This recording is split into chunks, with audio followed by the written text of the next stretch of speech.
একটি গ্রামে রয়েছে একজন বৃদ্ধ মুনি। তার নাম শ্রীমল্লিকা। সবাই তাকে সম্মান করে এবং তার সুন্দর বাণীতে বিশ্বাস রাখে। শ্রীমল্লিকার বাণীর মধ্যে একটি অদ্ভুত ছোট গল্প রয়েছে, হৃদয়ের পাখি।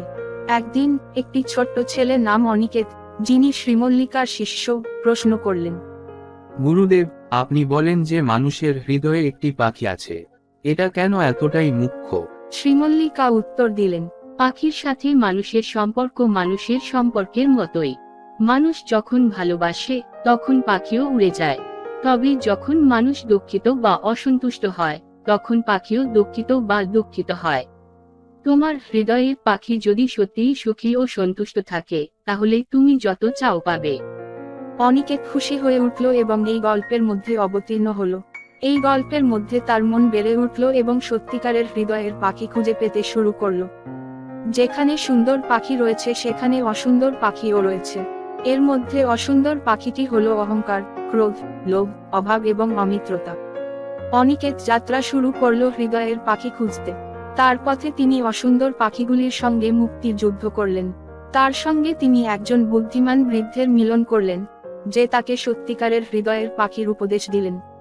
একদিন অনিকেত অবতীর্ণ একটি মানুষের বাড়ির দরজার সামনে একটি অসুন্দর পাখি দেখলেন। তিনি সেখানে প্রবেশ করলেন এবং দেখলেন যে এটি সত্যিকারের হৃদয়ের পাখি। সেই পাখির সাথে তার মন বেড়ে উঠল।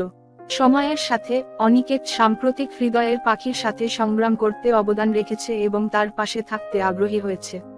শেষ কথায় অনিকেত এসে বৃদ্ধ মুনি শ্রীমল্লিকার কাছে ফিরে এসে বললেন, গুরুদেব, আমি সত্যিকারের হৃদয়ের পাখি খুঁজে পেয়েছি। এটি আমার সাথে আছে এবং আমি এটির সাথে আমার জীবন সম্পর্কে আরো আগ্রহী। শ্রীমল্লিকা আবার হাসতে লাগলেন এবং বললেন, অনিকেত, তোমার সাথে তোমার হৃদয়ের পাখি আছে। এখন তুমি সত্যিকারের জীবনের মাধ্যমে সুখের পথে অগ্রসর হতে পারো। এবং সেই দিন থেকে অনিকেত আরও সত্যিকারের হৃদয়ের পাখির সাথে সঙ্গ করতে পারেনি।